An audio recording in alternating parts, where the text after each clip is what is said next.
My name is George Smith, and I work at a small company. It was at my brother's memorial service that I reunited with Susan, who is now my wife.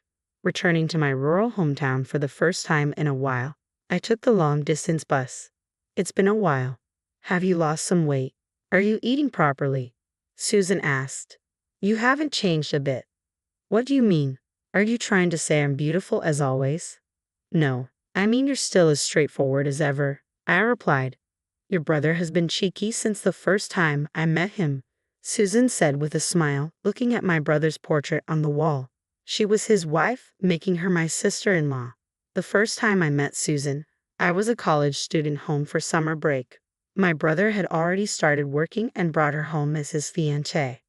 Nice to meet you. I'm Susan. I've been wanting to meet you since I've heard a lot about you from your brother, she said. Oh, well, nice to meet you too. You're George, right? I responded, noticing her straight blonde hair that reached her chin and beautiful, determined eyes. My first impression was that she was a beautiful woman. Just her presence brightened our dark living room. Though my brother was usually quiet and reserved, he was eloquent in his praise of her. Susan had grown up with a single parent, like us. She and her father supported each other, but he passed away when she was in college, leaving her alone. Well, I've always had you and Mom, she said, living alone but earning my respect. Susan handed me a sweating bottle of beer and said, Your brother just exaggerates, smiling happily. Thinking back, I realized I was already drawn to her. Even so, my older brother was a significant figure who had supported Mom and me after our father passed away, always prioritizing family over himself. I wanted to bless his marriage and congratulated him, hiding my jealousy. However, my brother was diagnosed with cancer and died despite his battle with the disease. When I heard the news, I was shocked but more worried about Susan. On my way home, I kept thinking, how should I console her? Hi, Mom, I said as she greeted me with red eyes, looking terribly depressed in her mourning clothes. Susan spoke for my mom, who was too choked up to speak. Hi, George. Thank you for coming. She smiled serenely, just like when we first met. Although I was at a loss during the entire funeral, Susan maintained the dignified demeanor appropriate for the chief mourner.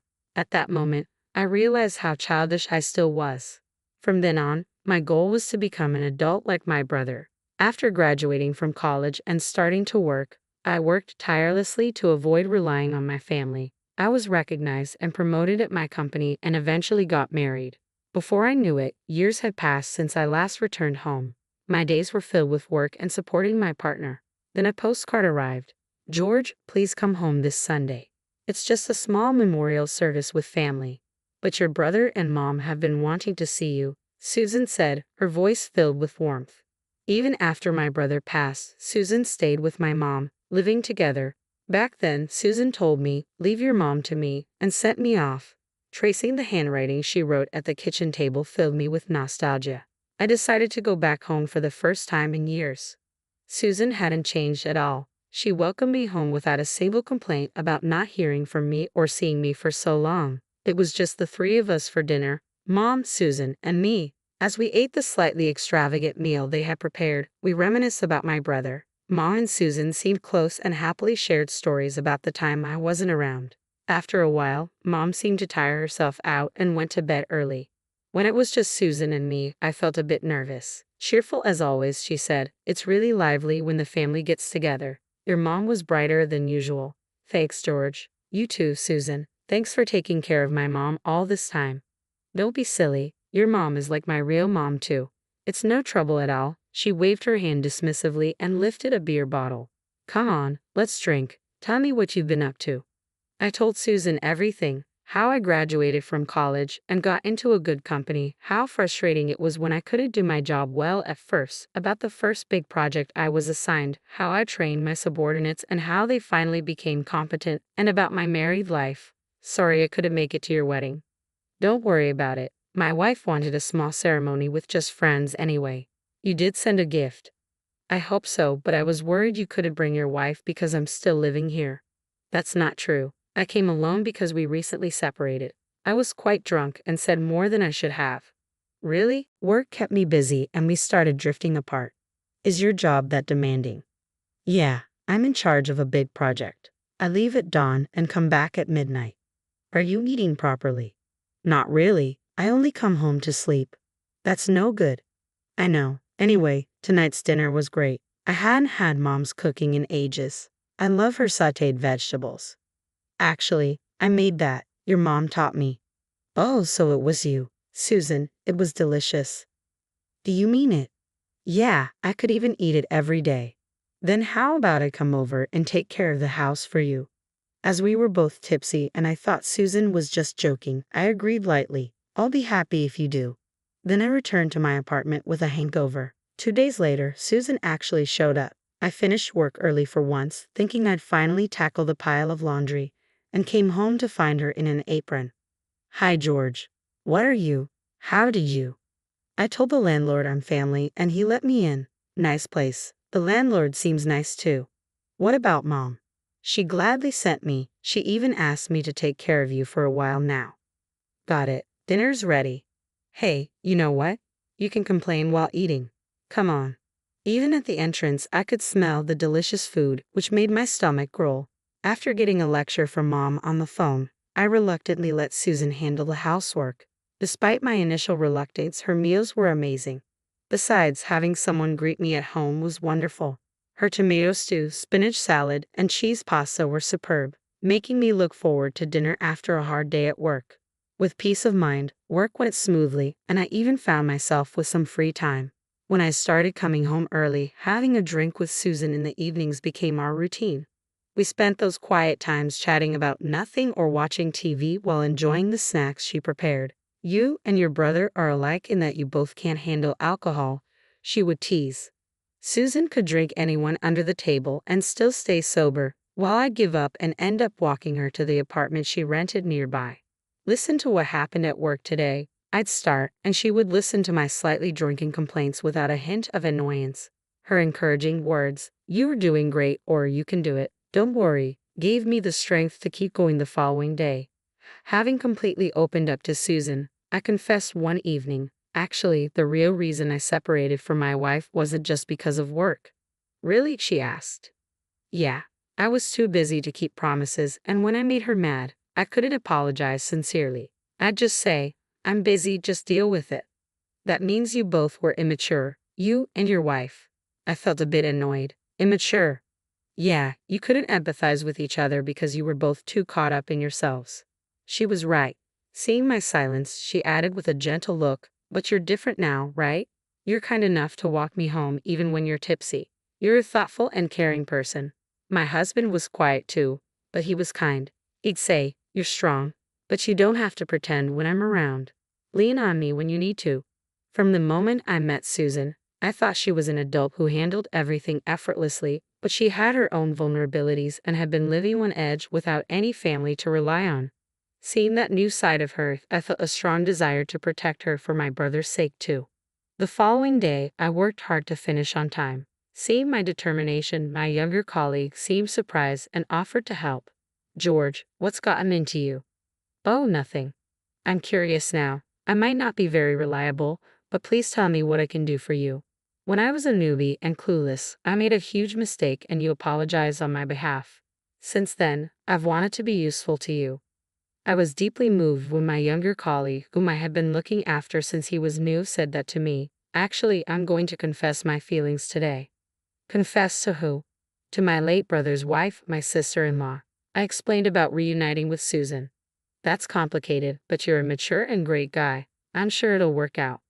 I realized I was unknowingly comparing my ex-wife to Susan, trying to act grown-up and getting stubborn. You called me mature, but I think Susan sees me as a kid. What are you talking about? Men are always treated like kids by women. I have a sister, so I know. Sometimes I think she still sees me as a grade schooler. You were kidding. Susan wouldn't think I'd be that young. Don't worry, I'm sure she loves you. Hey, stop talking nonsense. Don't worry, I'll handle the assignment due tomorrow, so go home early. Although I thought he was cheeky, I couldn't wait any longer and left work in a hurry. All right, I'm counting on you. I ran home as fast as I could, eager to see Susan and tell her how I felt. Wow, you're back early. Out of breath from running, I couldn't utter a word. Though puzzled by my breathlessness, Susan smiled warmly. "Since you're home, let's have dinner and some drinks," she said, taking my bag. "Listen to me. I tried again, but Susan was busy preparing dinner. What did you say? Let's have this good wine I found. Susan, could you please listen to me? When I called her name, she looked startled. What's the matter? Speaking so formally. Well, tell me while we drink. Seeing my serious expression, she looked vulnerable. Sorry for scaring you. I calmed myself and stood right in front of her, carefully not to frighten her. Before we start drinking, I want to say this. Susan, thank you for everything. I've been able to work hard because you're here. Coming home to you makes me truly happy. Yesterday, you said I'm still a kid, and you're right. Compared to my brother, I'm still far behind. But I love you, Susan. Are you serious? I want to protect you for my brother's sake too. When I confessed, Susan started to cry. Seeing her in tears made me flustered because she was usually so strong-willed. Oh, sorry, did I upset you? No, I love you too, George. Nothing drastically changed, but Susan and I became a couple. If anything changed, it was that we started going out together on weekends. We went to movies and shopping. I learned that Susan didn't like taking the bus alone. One time in college, I overslept and ended up at an unfamiliar bus stop. I panicked and got on the wrong bus in the opposite direction. It was late and I was really scared, thinking I couldn't get home. I had no one to call to pick me up, and I cried at the dark bus stop. It's okay now. If you get lost somewhere, I'll pick you up. Thanks, George. Susan looked so relieved, almost childlike. Our relationship was going well, but during a critical phase of my project, I made a mistake. I had promised to have dinner with Susan, but a meeting ran late and I couldn't contact her for 2 hours. When I checked my phone, there were missed calls from her. Susan, I'm swamped at work and can't make it tonight. Isn't there something you want to say to me? I was worried because I couldn't reach you. I told you I was busy. I'm hanging up now. Sensing she was about to lecture me, I abruptly ended the call. Looking at my phone, I saw messages from her. What's wrong? Are you okay? Are you sick? Please call me. Her messages were filled with concern, which struck me. She had expressed worry on the call too. I was shocked at my own mistake. What should I do? The more I thought about apologizing, the less I knew how to do that. I missed the timing completely. I feared our relationship might end up like my previous marriage. Just thinking about that made me freeze up, leading me to avoid contact with her for several days. Then one day, I came home to find Susan waiting for me. Standing by the door, she greeted me as usual. Hi, George. Seeing me avoid eye contact, she suggested, how about going out for a drink? Maybe you can apologize then. However, I was filled with shame and replied stubbornly, you don't need to take care of me like this, acting as if we were back to just a pre-relationship dynamic. This time only, she said cheerfully, you know I'm strong-willed. I wouldn't do this for anyone else. You're special. Okay, I'm giving you a special pass. Her hands were tightly clenched and trembling. I was taken aback.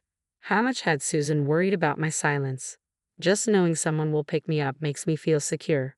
Why hadn't I noticed her vulnerability hidden in those words? Even though I said I wanted to protect her for my brother's sake too, I hadn't been doing that at all. I'm sorry, Susan. Please forgive me. Of course, I forgive you. Thank you for apologizing. Hearing my words, she laughed and cried at the same time.